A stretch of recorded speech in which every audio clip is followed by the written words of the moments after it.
Bonjour tout le monde, je suis Richard Letourneau, copropriétaire de Voyage 123 Go et bienvenue à une autre édition des Nouvelles 123 Go. Aujourd'hui, j'accueille Sophie, qui est une de nos conseillères en voyage. Allô Sophie. Bonjour. Bonjour Richard. Sophie, en plus d'être une de nos accompagnatrices croisières, est une passionnée de Disney. Et aujourd'hui, Sophie, tu es là pour nous parler d'une belle croisière en Méditerranée que tu vas faire. C'est une croisière de groupe que tu vas accompagner au mois de mai 2022. Alors, je te laisse nous parler de ça. Oui, parfait. Alors oui, effectivement, une belle croisière de 7 jours que je vous suggère de venir si vous avez le goût de partager cette belle itinéraire. Alors, nous allons avoir les vols qui sont inclus dans le tarif que je vais vous parler à la toute fin, au départ de Québec, de Montréal ou d'Ottawa. Pour avoir l'horaire des vols, ça va aller plus à la fin du mois de juin où on va avoir plus l'horaire des vols. Nous, on organise plutôt, on planifie partir 2 jours à l'avance pour pouvoir profiter de la belle ville de Venise. Alors, Venise, si je vous parle un petit peu de cet magnifique endroit, c'est une ville qui a été construite sur 118 îles où il y a, entre autres, séparées par des canaux et il y a plus de 400 ponts qui permettent de traverser par-dessus tous ces canaux-là. Donc, c'est un endroit vraiment magnifique à voir. Et si on commence, exemple, plusieurs endroits à voir, mais entre autres la place Saint-Marc, qui est un endroit très populaire et très touristique. Vous pouvez, entre autres, monter en haut de la plus haute tour de Venise, qui s'appelle la Campanile, et ainsi pouvoir voir et admirer la ville sous vos pieds. Vous pouvez aussi aller visiter la cathédrale Saint-Marc qui a été construite en 828 et qui est adjacente, elle est rattachée avec le fameux Palais des Doges.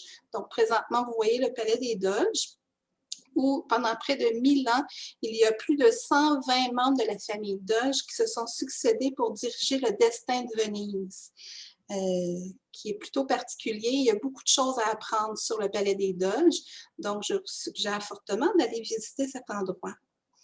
Par la suite, si on change la prochaine photo, on peut aussi aller faire naturellement un tour de gondole et se promener sur les fameux canaux très étroits et admirer toute l'architecture et la beauté de Venise. Naturellement, il y a toutes les ruelles aussi qui vous pouvez marcher et vous promener et admirer aussi le fameux pont du Rialto, qui est le plus ancien pont qui a été fait là, à Venise. Et c'est le seul à aller jusqu'à la fin des années jusqu'à la fin du 19e siècle. C'est le seul qui permettait de pouvoir traverser d'un côté à l'autre du Grand Canal. Donc, un beau vestige à pouvoir aller passer dessus et aller admirer de vos propres yeux. Donc, par la suite, bien, on arrive au dimanche le 29 mai où nous allons embarquer sur le majestueux, le très beau navire Norwegian Gem. Alors, c'est un navire qui a été construit en 2007 mais entièrement rénové en 2015 et avec la fameuse COVID, entièrement nettoyé aussi en 2020. Ce navire peut accueillir 2394 personnes et 1070 membres d'équipage. Sur ce navire, vous allez retrouver naturellement plusieurs restaurants, des bars, des cafés, un casino, un spa, un centre de conditionnement physique, un terrain de sport extérieur, 2 piscines, 6 bains à remous et bien sûr plusieurs spectacles qui sont accessibles pour vous divertir. Et voilà, nous sommes maintenant rendus à notre départ. Vers 17h, nous allons prendre le large pour nous rendre à notre première destination. Alors, Sophie, si je peux ajouter, j'ai eu la chance d'aller à Venise quelques fois et effectivement, il y a des très beaux endroits à visiter et on pourrait même ajouter peut-être les îles de Murano et Burano là, qui sont peut-être aussi un petit incontournable pour les gens qui vont rester peut-être plus qu'une ou 2 journées à Venise. Et si je me trompe pas ensuite, la première destination, parce que c'est une croisière qui n'a pas de journée en mer. Alors, notre votre première destination va être Kotor au Monténégro. Est-ce que tu pourrais nous en parler?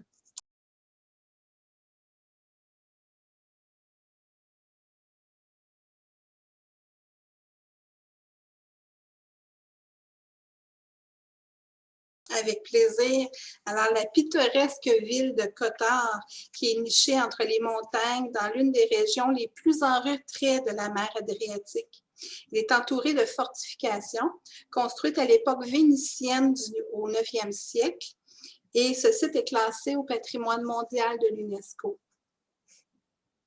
Elle se trouve, la ville est à courte distance, entre autres, du navire. Vous pouvez, sans prendre aucune excursion, vous promener dans les rues médiévales de Kotor, visiter les sites touristiques tels que la cathédrale de Saint-Tryphon, la place des Armes, la tour de l'horloge, les palais de Pima, de Bucca, la porte du Nord, etc. Donc, plusieurs endroits à visiter à pied. Ou encore, vous pouvez prendre une excursion pour aller visiter soit un producteur d'olives ou aller visiter la vieille ville de Budva ou encore partir à la rencontre de villageois de Monténégro. Plusieurs excursions vous sont offertes directement avec la compagnie Norwegian. Et dans nos forfaits, nous avons entre autres un 50 $ de crédit d'excursion pour chacun des ports que vous pouvez visiter, que vous pouvez appliquer à vos excursions que vous choisirez. Alors, après une belle journée à Kotor au Monténégro, on commence une petite tournée des villes en Grèce et la première va être Corfou, si je ne me trompe pas.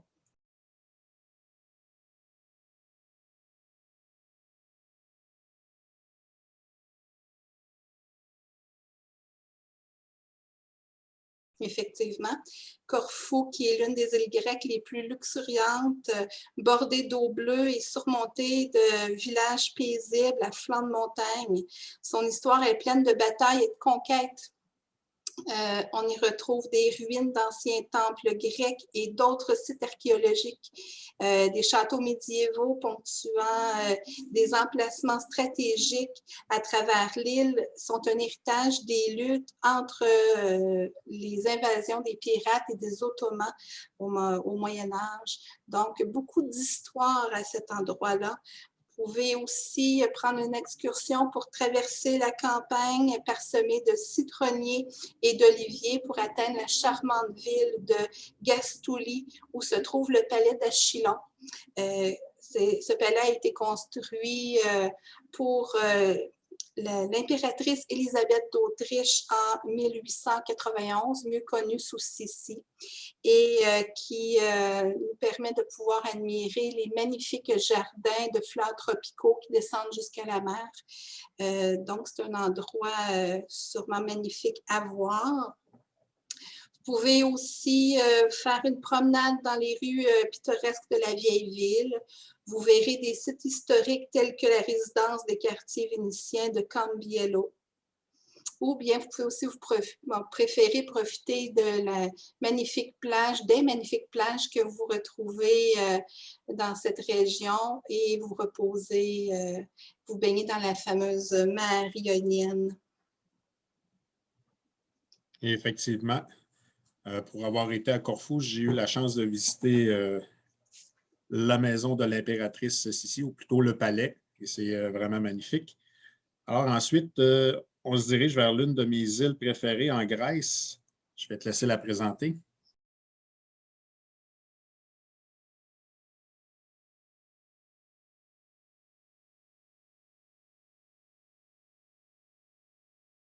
Oui, Santorini, qui est très connu et qu'on entend souvent parler et qu'on voit dans les publicités avec ces fameuses maisons blanches et ces toits bleus. Donc, c'est une île grecque qui est située en mer Égée. Les villages de maisons blanchies à chaud accrochés au flanc de montagne ont fait de l'île l'une des endroits les plus photographiés au monde. Fait que vous pouvez faire une promenade panoramique et aller visiter le monastère du prophète Élias ou visiter l'église d'Oya avec son dôme bleu. Donc, c'est un peu la photographie que l'on voit présentement. Sinon, si tu changes de photographie, vous pouvez aller voir les ruines d'Akrotiri. Donc, ce qu'on doit savoir de Santorini, c'est qu'autour de 1600 avant Jésus-Christ, il y a eu un énorme cataclysme provoqué par l'éruption d'un volcan très violent qui a fait d'énormes ravages et, entre autres, il a pulvérisé l'île et le centre de l'île s'est effondré. Depuis, on appelle un peu peut-être hypothétiquement, Santorini est surnommée comme étant la cité perdue d'Atlantide, justement à cause de cet événement. Donc, vous pouvez aller visiter les ruines qui ont commencé à retrouver, où il y a beaucoup de recherches archéologiques qui sont faites à Akrotiri. C'est une visite que vous pourriez faire si vous le désirez. Et bien sûr, si tu changes encore d'image, Richard, Santorini est réputé pour ses fameux couchers de soleil et nous allons avoir la chance de quitter à 22 heures. Donc, nous avons la possibilité, naturellement s'il fait beau, de pouvoir aller voir ces fameux couchers de soleil où il y a plusieurs endroits là, que ça peut être admiré avant notre départ. Effectivement, je te confirme que les couchers de soleil sont très beaux à Santorini, Sophie.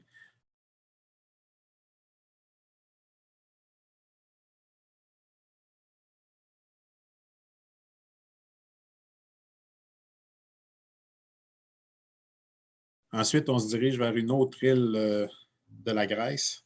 Tout aussi magnifique, l'île de Mykonos, qui est une île grecque aussi, qui est classique, avec encore une fois des maisons blanchies à chaud et des églises coiffées d'un dôme bleu et les moulins à vent qui sont très populaires, dotée aussi de plages magnifiques. Mykonos est l'île des Cyclades la plus populaire. Vous pouvez visiter cette ville à pied et découvrir ses charmantes ruelles étroites, l'architecture traditionnelle et plusieurs édifices religieux.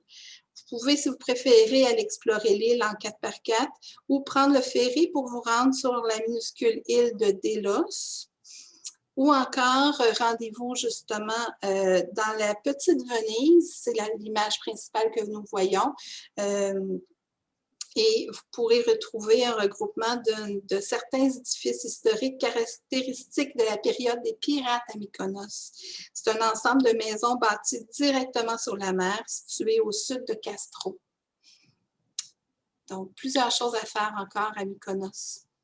Oui, et puis pour ceux qui vont avoir la chance de faire cette belle croisière, je vous suggère d'essayer de trouver la mascotte de l'endroit, qui est un pélican.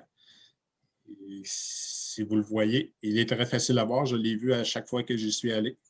Alors ensuite, on se dirige à notre dernière escale en Grèce, la ville de Argostoli.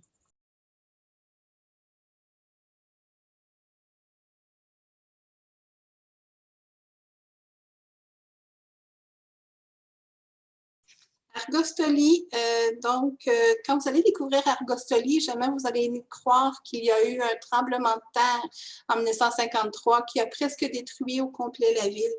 Donc, ils se sont très bien remontés de ce tremblement de terre-là.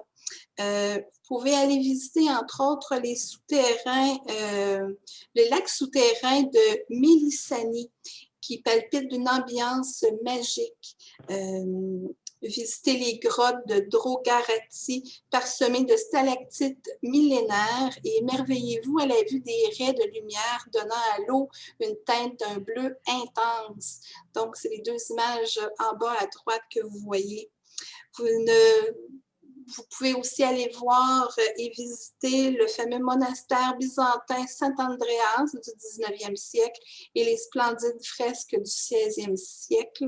Donc, Argostoli a plusieurs trésors à vous dévoiler,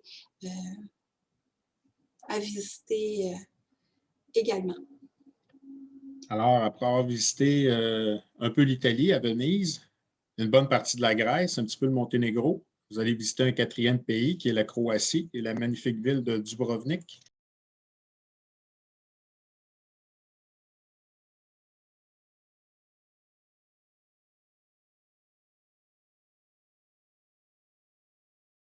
Oui, on termine avec la magnifique ville de Dubrovnik, qui fait également partie du patrimoine mondial de l'UNESCO. Il a des remparts qui datent du 13e siècle et c'est une destination aussi où il y a beaucoup de croisières qui se rendent. Donc, d'aller marcher dans cette magnifique vieille ville, c'est un endroit très intéressant tout en montant sur les remparts et d'admirer la vue de haut peut être quelque chose de vraiment intéressant. Vous pouvez aussi faire une excursion pour aller voir. C'est un endroit qui a été beaucoup utilisé pour la série Game of Thrones et il y a une excursion qui fait le tour des endroits iconiques de cette série. Fait que vous pouvez aussi prendre cette excursion-là. La ville se trouve environ à 30 minutes de marche du navire et de là, juste se promener dans la ville, de voir l'architecture, de profiter des nombreux restaurants, des boutiques, ça peut être quelque chose de très, très bien. Ou encore, vous pouvez faire un tour panoramique en minibus et découvrir des endroits magnifiques de la vieille ville médiévale. Encore une fois, beaucoup d'options s'offrent à nous pour cet endroit. Alors, finalement, après une très belle croisière, c'est le retour à Venise.